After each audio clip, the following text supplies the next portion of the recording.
Bonjour mes amis, alors aujourd'hui je fais cette vidéo parce que hier nous avions les élections dans la ville de New York, mais pas seulement la ville de New York, il y avait l'État de Virginie, l'État du New Jersey, bon, il y a eu évidemment une mini vague rose si j'ose dire, puisque les démocrates ont remporté toutes ces élections, on va dire partielles, parce qu'en fait chaque mois de novembre, il y a des élections quelque part. Donc on ne rate jamais une occasion de faire une élection au mois de novembre. Alors quelquefois c'est pratiquement tout en même temps, mais en fait aux États-Unis, chaque mois de novembre, il se passe quelque chose quelque part dans une ville ou dans un État, enfin, peu importe. Donc voilà. Alors j'enregistre cette vidéo. Donc nous sommes le 5 novembre et il est 12h35 heure de Miami, donc 18h35 heure de Paris.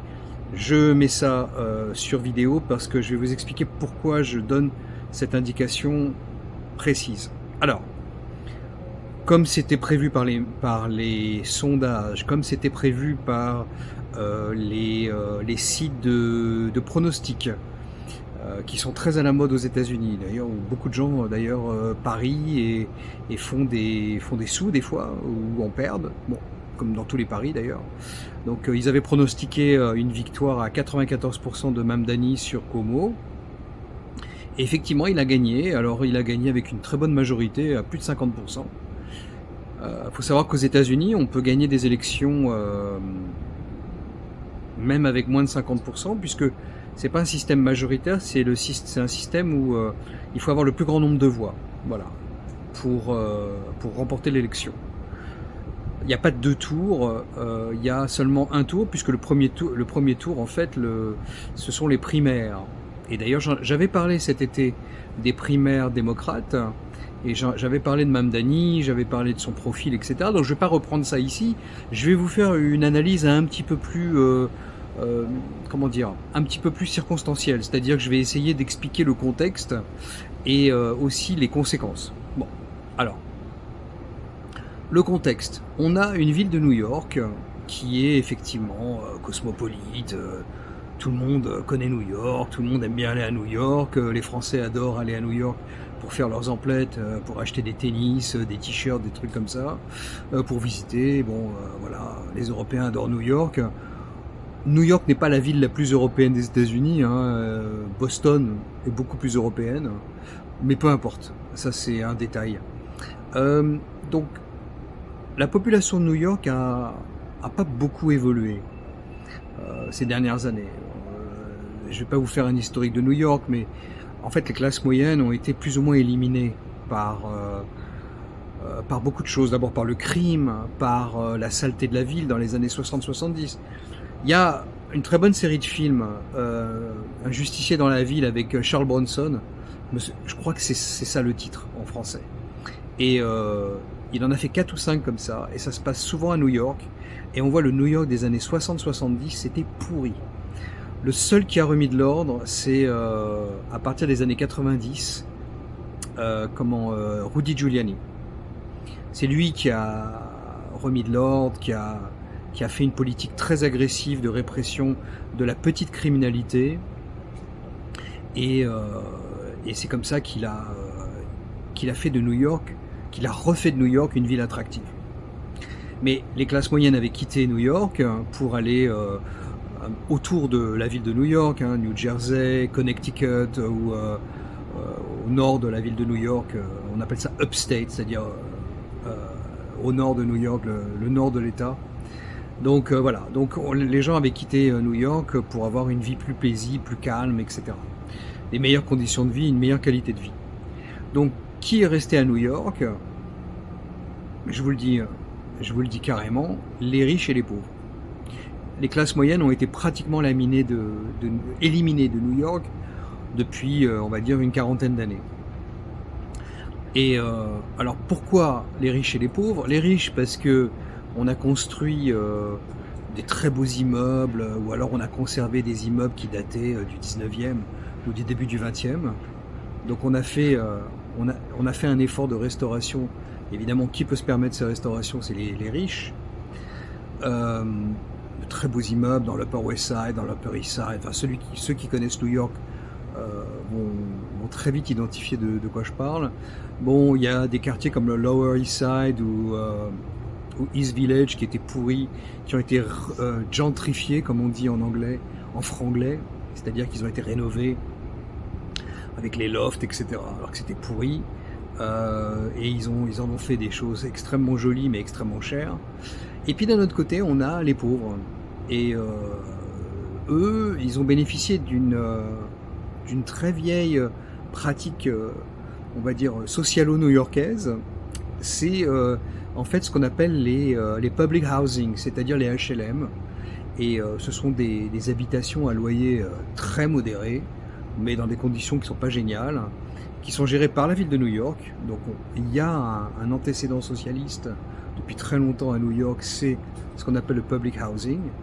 Et en majorité, ce sont des minorités raciales, qui sont en fait une majorité maintenant à New York, c'est les Noirs et les Hispaniques. Et ce sont eux qui principalement bénéficient de ces loyers, ces habitations à loyer modéré. Bon, donc je vous ai dépeint un petit peu le cadre. Alors, qu'est-ce qui explique que moi, ça m'a pas étonné que Mamdani soit élu, personnellement, et je vais vous expliquer pourquoi. Premièrement, il a promis de raser gratis pour tout le monde. Donc évidemment, quand on est pauvre, on n'a rien à perdre à voter pour un mec qui va vous promettre monts et merveilles. Ça coûte rien. Ensuite, deuxième élément, les riches blancs qui habitent, pas seulement blancs d'ailleurs, il y a des noirs blancs, riches aussi, bien sûr, mais principalement les élites, les libéraux blancs qui sont à New York, ont toujours eu une sorte de fantasme de renverser la table. C'est un petit peu le cas aussi en France, ou en Europe d'ailleurs. Et donc ces gens-là ont perpétué une vieille tradition de libéralisme, de progressisme, pas de libéralisme, de progressisme à outrance, avec une tolérance pour n'importe quoi. Donc c'est ce qui explique les problèmes de drogue, les problèmes de sécurité à New York. Et là encore, Mamdani avait promis donc de limiter la police, quoi. En fait, de restreindre encore plus la police de New York. Donc là, évidemment, ça c'est quelque chose qui fait plaisir à ces élites progressistes blanches. Et puis il y a toute une gamme de gens qu'on ne peut pas classer ni riches ni pauvres. C'est pas des classes moyennes, ce sont des jeunes qui font leurs études, qui ont des diplômes, mais souvent on leur a promis justement monts et merveilles. Décidément, j'aime bien cette expression. On leur a promis quand ils ont fait leurs études, ouais, vous allez voir, avec un diplôme universitaire, vous allez y arriver, etc. Et finalement, ils ont des jobs qui sont pas très prestigieux, ou alors qui payent pas énormément. Je pense aux avocats, je pense aux journalistes. Même chose qu'en France. C'est exactement le même phénomène. On a des jeunes qui ont des métiers intellectuels, mais qui rapportent pas grand-chose par rapport à leurs espérances et les promesses qu'on leur a faites. Il faut savoir qu'aux États-Unis, on est très lourdement endetté quand on fait quand on fait des études universitaires, et surtout quand on fait du droit ou alors des études longues, où là, ça coûte très cher. Donc là encore, on a une classe de jeunes ou de moins jeunes qui sont très frustrés parce que ils n'ont pas été gratifiés au niveau de leurs espérances.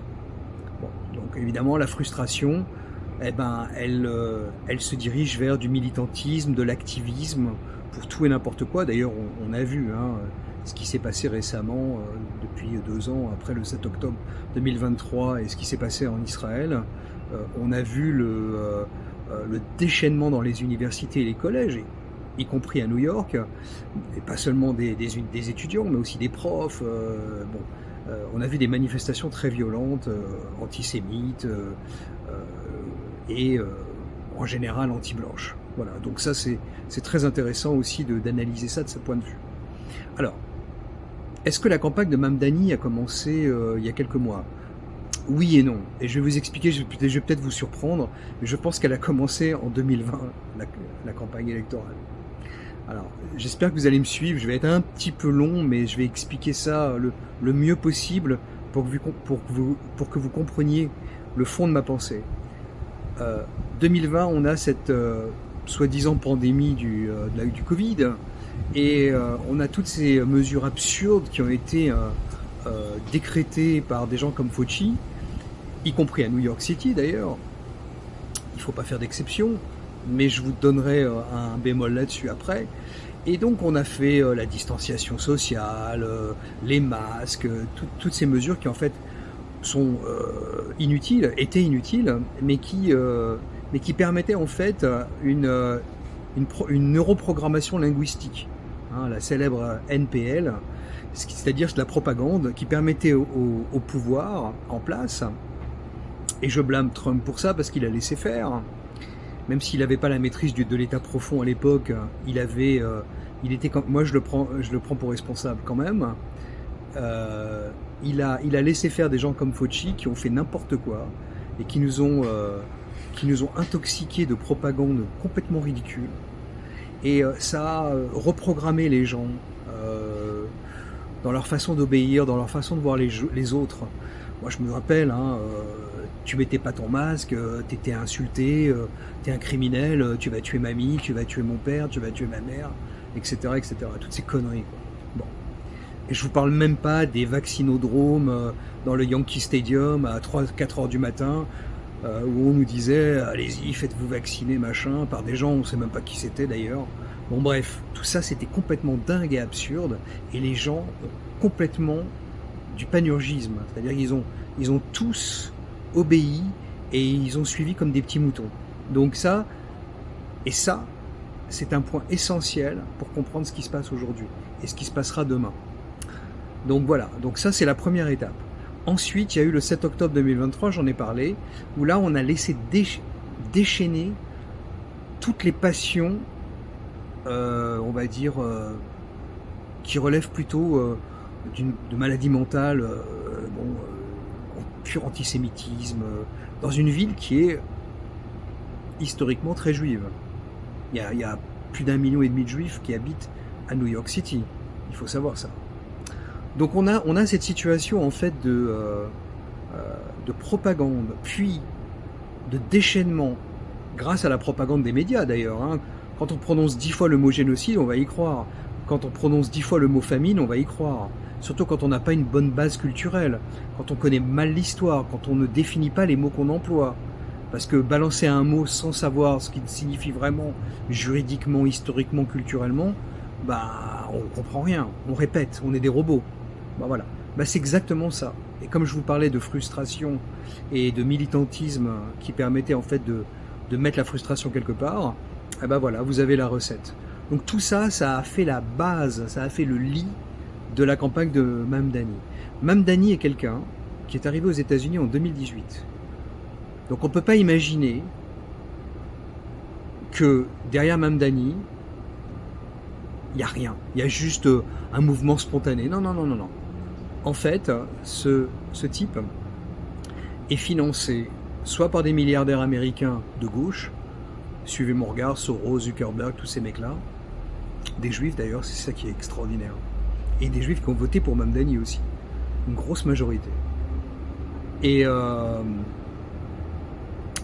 le Qatar. Le Qatar a dû déverser des millions pour la campagne de Mamdani. Alors, quel est le modèle de Mamdani en fait? C'est très simple, il existe depuis presque 10 ans, c'est Cannes à Londres. Donc on a la même situation, une grande capitale occidentale qui est gérée par un musulman aussi. Bon, donc, alors le problème, est-ce que c'est qu'il est musulman? En fait, c'est qu'il est dans une... Mamdani est dans une... comment je peux dire? Dans une logique d'infiltration du gauchisme. Il fait partie d'un micro-parti qui s'appelle les Démocrates Socialistes of America. Donc en fait, ce sont des gens qui sont en fait des communistes, mais qui sont en train de noyauter le Parti démocrate historique depuis Obama, hein, en fait.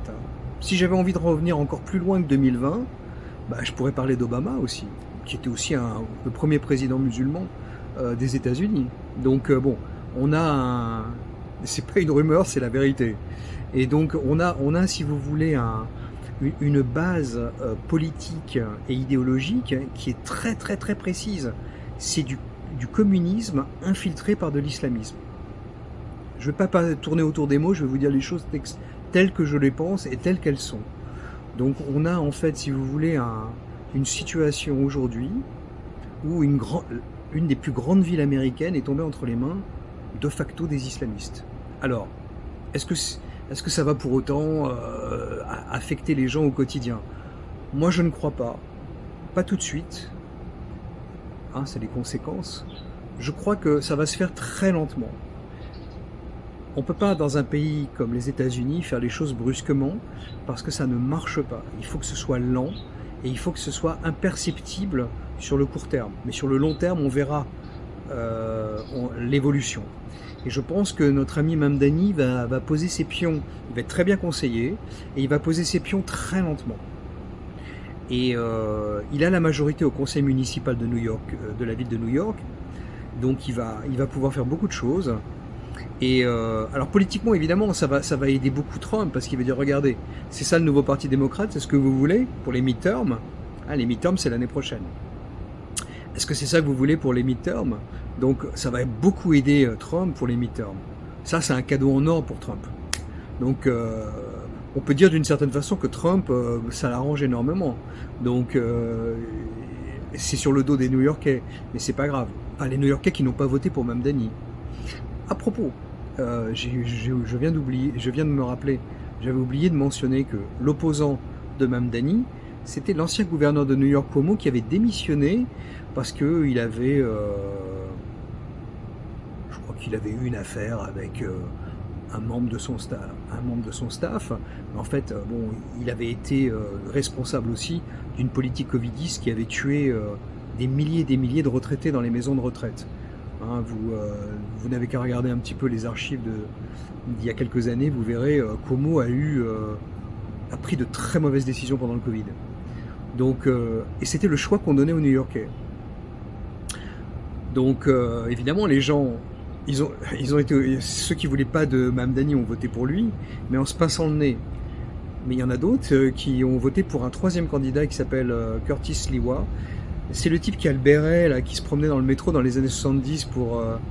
ils appelaient ça les Angels, pour sécuriser la ville quand il n'y avait pas assez de police. Bon, c'était une sorte de milice vigilante, mais c'est non armé. Bon. Et le type est très populaire à New York, mais pour les générations anciennes, parce que bon, si on a 20 ou 30 ans, on ne connaît pas Curtis Sliwa, on ne connaît pas cette histoire. Bon, donc voilà, donc on est si vous voulez dans une situation où moi je suis très prudent sur les conséquences. Bon, il y a des gens qui vont quitter New York City pour aller vivre dans les alentours, New Jersey, Connecticut, Westchester, qui est au-dessus, ou Hudson Valley. Bon, je connais bien parce que j'ai vécu là-bas. J'ai quitté New York il y a 4 ans. Alors, c'était pas être visionnaire, hein. Quand on a vu comment les gens comment ils se sont comportés pendant le Covid, ça a été pour moi une révélation. Leur vrai visage. Et c'est pour ça qu'aujourd'hui, je suis pas du tout surpris de voir les gens voter pour Mamdani. Demain, ils voteront pour une chèvre. Voilà. Parce que ils sont bêtes, ils ont rien compris. Ils sont moutons. C'est des moutons. Donc voilà. Donc je n'ai que mépris pour ça. Alors maintenant, les gens vont pleurer, ils vont vous dire oh, bon, ça, pour moi, ça n'a aucune importance. Parce qu'on a oublié quelque chose. 25 ans après le 11 septembre 2001, voilà où on en est. Voilà, donc je vous laisse sur cette pensée. C'est un non-respect vis-à-vis des victimes, et c'est surtout c'est un délai, hein, c'est le délai nécessaire pour que les gens oublient 20-25 ans. Donc voilà, donc peut-être dans 20-25 ans on aura autre chose, j'en sais rien. Mais ça augure quelque chose de très dangereux aux États-Unis. Rassurez-vous, hein. Ça peut arriver dans une ville près de chez vous. Hein. il n'y a pas qu'aux États-Unis. Ici, tout est grandiose et brutal, mais bon, ça peut arriver à Paris, ça peut arriver à Lyon, ça peut arriver dans n'importe quelle ville de France ou d'un autre pays, Bruxelles. Je crois que c'est déjà le cas à Bruxelles. Mais bon, il y a d'autres villes aux Pays-Bas, etc. Bon, c'est une décision que les électeurs peuvent prendre de changer le cours de l'histoire. Maintenant, bon, il y a deux autres éléments que je vais évoquer avant de finir. Premier élément, il y a sûrement eu de la triche aux élections. Ça, à mon avis, on va en parler d'ici quelques jours, peut-être. Mais moi, à mon avis, il y en a eu, puisque à New York, j'avais fait une vidéo là-dessus. On n'a pas besoin de montrer sa pièce d'identité pour voter, donc n'importe qui peut voter, y compris un mort. Voilà. Et le deuxième élément, je vous ai donné l'heure et la date de cette vidéo, parce que j'ai vérifié, ni vos amis Aldostérone ni Idriss Aberkan n'ont fait de tweets ou de vidéos sur l'élection de Mamdani à New York. Voilà. Je vous laisse réfléchir là-dessus. À bientôt mes amis.